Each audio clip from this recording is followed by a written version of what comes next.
Back to the channel. Got a client interview today with my guy Lucas. Lucas has been crushing it on the remote side. I'm not going to steal your thunder. I'm going to let you introduce yourself. But Lucas, thanks for jumping on. Yeah, absolutely, Nick. Thanks for having me. Appreciate it. My name's Lucas Kephart, and I'm a hitting coach. Scouted with two major league organizations, Rockies, Tigers. Played some college ball, coached at the collegiate level. And now I'm on the private side, owner of the Hitters Lab, THL, baby. So, Nick, thanks for having me on. Excited to talk with you, bro. Appreciate you. Yeah, absolutely. Absolutely. And it's been super cool to work together. And I know we were talking a little bit before the interview.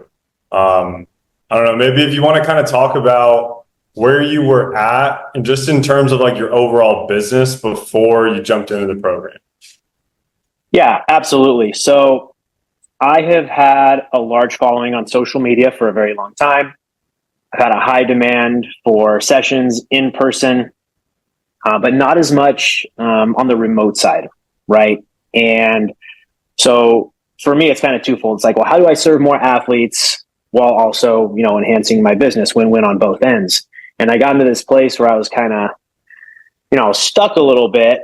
And so I was like, man, like I've got all these followers and all these people that want to train, but I didn't really have the arsenal that I needed to serve all the athletes that I knew that I could at the time, right? And so, ended up hiring you, my man. One of the best decisions I ever made.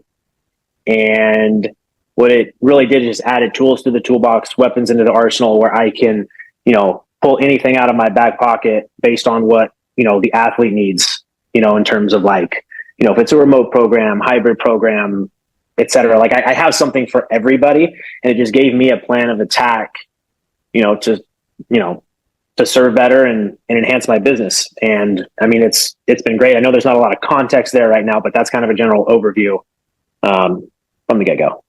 Definitely. Yeah. Well, let's dive a little bit deeper in terms of like the actual tactics that we implemented, because obviously like pretty good at like better than pretty good at social media, really good at social media, big following, like you already had a ton of demand in person, like you're already a good coach. Like maybe talk about like the specific like things that we implemented and how that's helped you. Yeah, directing my audience or potential customers on what to do or how to contact me or what I offer, right? Because prior to bringing you on, right, everything was here's information and here's how you don't want to swing, here's how you fix it, have fun. There wasn't a next step, right? And so some of the tactics that they were implemented, what I took from you and the modules you have and in our meetings is that you have to, I mean, it sounds so simple, but you want to have a call to action and you want to tell folks what you offer, what your stance is on, hitting or whatever, maybe catching, pitching, some of the other coaches out there, right? You have to let people know, like, this is who you are. This is where you're coming from. This is what you offer. This is how I can help. These are the problems that I solve. Here's how I do it. Here are my programs. Here's how you contact me. And it's, linking them all together. And that's how you get people, interested, right, in what you have to offer. And, for me, I was very fortunate because, again, a big following, right? But how do I get their attention and bring them on board and provide a service for them, right? And so it was taking, if for those of you that have seen my social media, it's very simple. It's like, hey, don't do this, right? I do something bad when I swing and I go, hey, no, and then I show it correctly, and then I do this.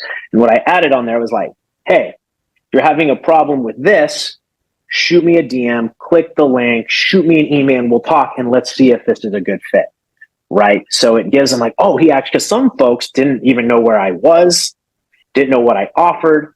And so when I started to push people kind of in that direction, just very organically, it's like, it was very inviting and changed my business completely. Yeah.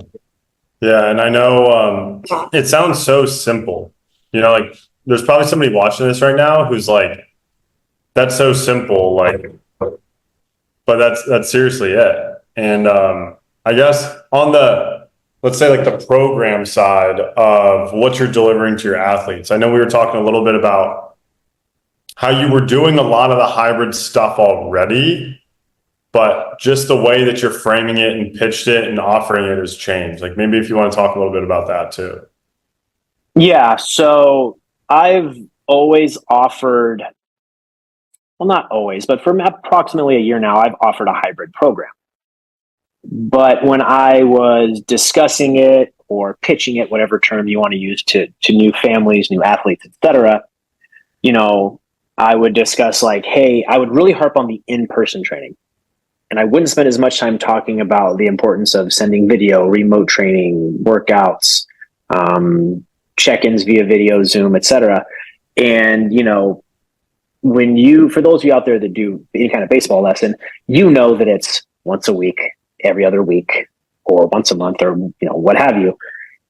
But it's all those other days that really matter. And that is where, you know, remote training comes in. So what I did is I really started harping to my current athletes and then athletes that I've been onboarding on the importance of what you do outside of the in-person training. Because a lot of parents, a lot of athletes are under the impression you're going to come in, coach is going to fix you right there, and that's it. Like, no. Like, I'm the GPS. Here's where you want to go. I'm going to show you how to get there. And once you leave my batting cage, you have to continue driving the vehicle in the direction that I showed you, meaning like you go home to the batting cage, you go to the field, and you have to implement this almost every day.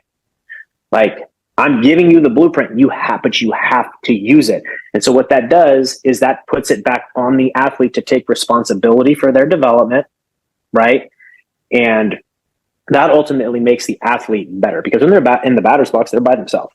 Like, I'm not there with them. Mom and dad aren't there with them. They're by themselves. So teaching the athlete how to coach themselves and being that guide for them is huge. And that's something that I didn't harp on a lot early on. It was more like, all right, I'm going to do this. I'm going to do this. I'm going to do that. And, you know, some of you out there might be thinking like, oh, well, you're just deflecting and putting responsibility on the athlete. Well, deflecting, no. Being a realist, yes. The athlete has to take this, implement it, and use it. And so right out the gate, you have to let them know that at the end of the day, the responsibility is on the athlete. And if you're looking for somebody to hold your hand, right, that's not me. And I don't think I don't think any athlete is going to develop fully if you have a coach that's like, I can fix you. Like, no, you're the only one that can fix you. So let's make sure that is established right out the gate. And that will provide the highest ceiling for that athlete, is teaching them how to take responsibility and learn about themselves. And everybody does it at different paces. Everybody does it in different ways. But that was a huge shift in my mindset, and then how I communicated that to the athletes that I currently have and was onboarding. Definitely. I think to me, it's so interesting that like the model has always been like, you come once a week and the coach is like going to be there to, you know, fix them. Right. But at the end of the day, like, and it's the same thing, like, dude, it's the same thing that we were talking about, like you and my program as well. Like, you took full responsibility and accountability for like going through the modules, like asking me questions when you had them, like things like that. Like, you took responsibility for it. And I think that's why you've had so much success, you know? So I think it's cool to see how you've kind of manufactured the client base you have now to be like, you've trained them how you need them to be in order to not only like, you know, be a client of yours, but also get the best results. And it's funny because you're the exact same type of client, you know, Yes.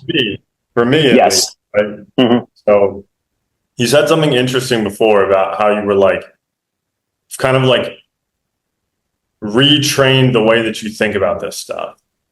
Like, maybe if you want to go a little bit more in depth about that. Yeah. So for me, like, and this was on our first call, Nick, where you said, like, what is the ultimate goal that you have for your family, like your big end goal for why you're doing this, right? I told you what that was. But in order to get there, right, you have to have like smaller goals, right? And in order to get something that you never got before, you have to do things that you've never done before, which means you have to change the way you think. You have to think in ways you haven't thought before. So for me, I knew that I was not acquiring enough leads, making enough sales, and serving enough athletes to the extent that I could. So I'm like, all right, I need to change something. Enter Nick. Great. Here's what I need. Can you help me do this? Yes, I can. Okay. And so I recognized, I went, okay, you gotta recognize like, all right, something needs to change or there's a problem. All right. And for me, it was like, did I accept that that's where I was at? Yes, I did. Okay. Do you accept that you need to change? Yes. Okay. We've got that out of the way. Those steps are done. Well, how do I do that? And I'm like, I don't really know how to do this. So I need somebody to show me how to do this. And I went out of order there, but then that's where I brought you on. And since I was open to it and I was ready, like I dove right in and it went great. And like with certain athletes, like the athlete also has to be there. I could be saying all the right things, but if they're not in that mindset of being ready to absorb it, it doesn't matter. I could be showing them like, this is how you hit a ball 450. And if they don't want to hear it, it's not going to matter. So for me, it was about timing because I got into that mindset where I'm like, okay, I know exactly what I need and how I need to do it. And that's what kind of the mindset change happened. It wasn't once I made the adjustments from meeting with you and from your modules. It was before that. It was before you and I even hopped on a call. I was searching for it. Then I saw your ad and it was boom, boom, boom, boom. And so like with hitters, right?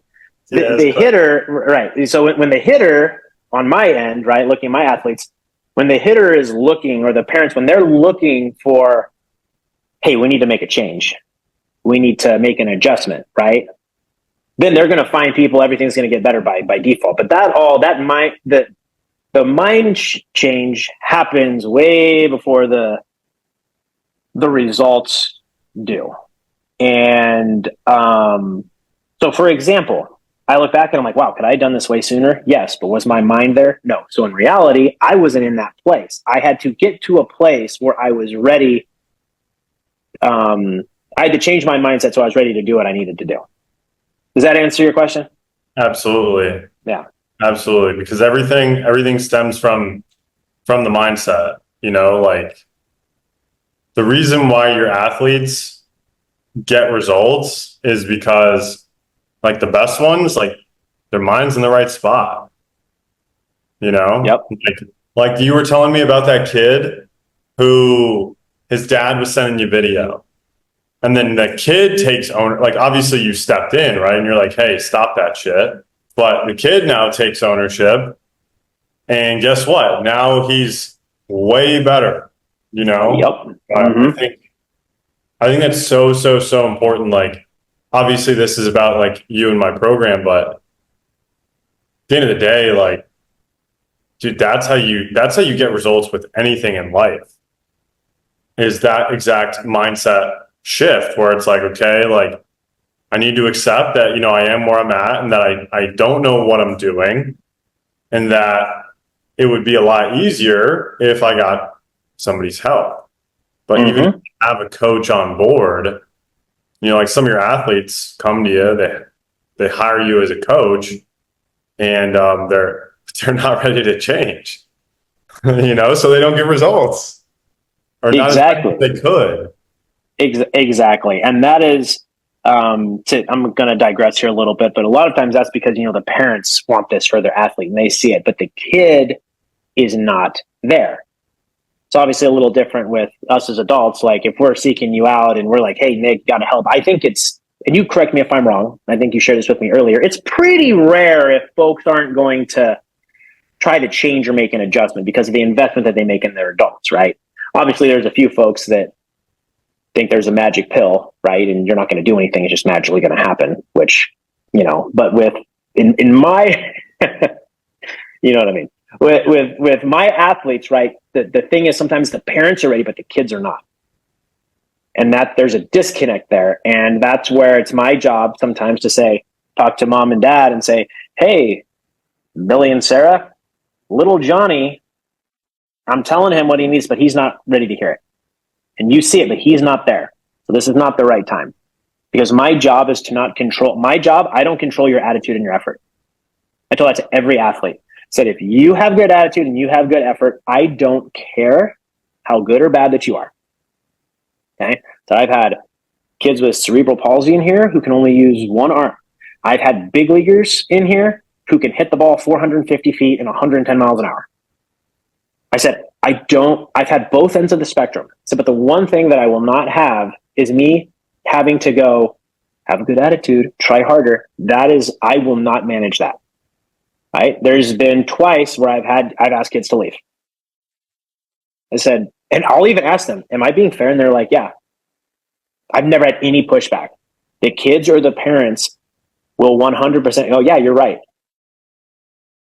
Because the attitude and effort isn't there. And if you have that, coaches in your program or folks looking to start your program or any athletes out there, if you have those two things, you're going to be fine. Yeah. Yeah. Dude, it's so sick to hear you say that, because like the reason, like, because I'm looking at it from like an outsider's perspective, like looking at you and you as a coach and your business. And it's like, no wonder you have success. Like, you have the right mindset. You seek out people who know things that you don't, and you're not afraid to learn from them.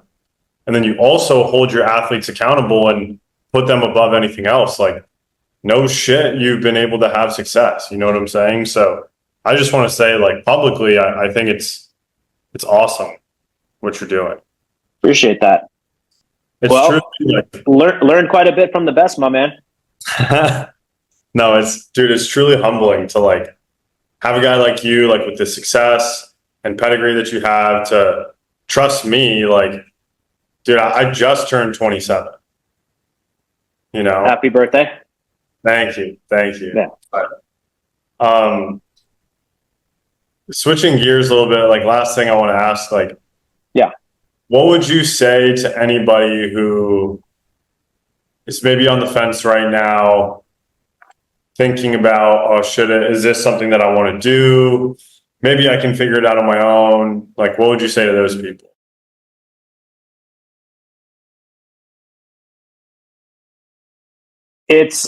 Man,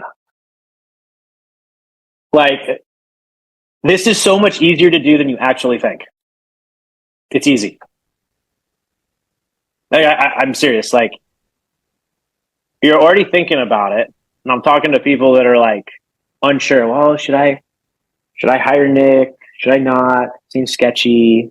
I'm sure he just hired all these people to like say some bullshit. Well, okay. So, like, in my opinion, like, let me put it this way. I straight up told Nick, I said, send me a contract that guarantees I'll get my money back in this amount of time, yada, yada, yada. Like, I had him send me a contract. And he goes, sure, no problem. And I was like, okay. Because I knew what I wanted, but I was skeptical because I don't know this guy. So I put it in writing. Like, we sign a contract. He's like, all right, you have to do these modules and attend these meetings. And if you don't make your money back, I'll refund you. And I was like, great, there's a guarantee. This guy must be pretty confident. I made my money back in 2 weeks. And yeah, did I have to like read some stuff, make a few adjustments? Yeah. Was it hard? No. I don't think it was hard. If you're lazy, like if you're a lazy bum, yeah, you know, don't bother, because you're going to waste his time and you ain't going to you ain't going to get it. But if you just like read and watch videos and make a few adjustments here and there, you'll be fine. You know, and I mean, tooting my own horn a little bit, like, I play at the college level. I started my coaching career at the University of Texas under Augie Garrido. Okay. Clayton Kershaw was flying out to work with our pitching coach at the time, Skip Johnson, who's now at OU. Okay. We had big leaguers out there all the time. I got done coaching there, moved back out to California, started coaching out here to junior college. Was an associate with the Colorado Rockies, then became an associate with the Detroit Tigers. Okay. I've had big leaguers in my facility. I've ran with, very blessed, very fortunate to run with some top dogs. So I wouldn't have hired this dude if he wasn't legit. Especially because I don't really like most people anyways. I'm kind of difficult to get along with. But if you don't hire him, you're nuts. I got my money back in 2 weeks. So, do what you want, but if you don't like money, don't hire him. Yeah. How's that, Nick? Dude, you're the man. Thanks. I'll send you the money. No, I'm just kidding. Dude, I appreciate you so much. Yeah, man. We'll wrap it up. We'll wrap it up there. If you're a coach, you heard the man. If you don't hire me, you're an idiot. No, if you're a coach and you're watching this, Basically, and you want to learn how you can make money online, booking a call with me down below. Lucas, appreciate your time so much. You're the man. Absolutely, brother. Appreciate you having me on. Good stuff.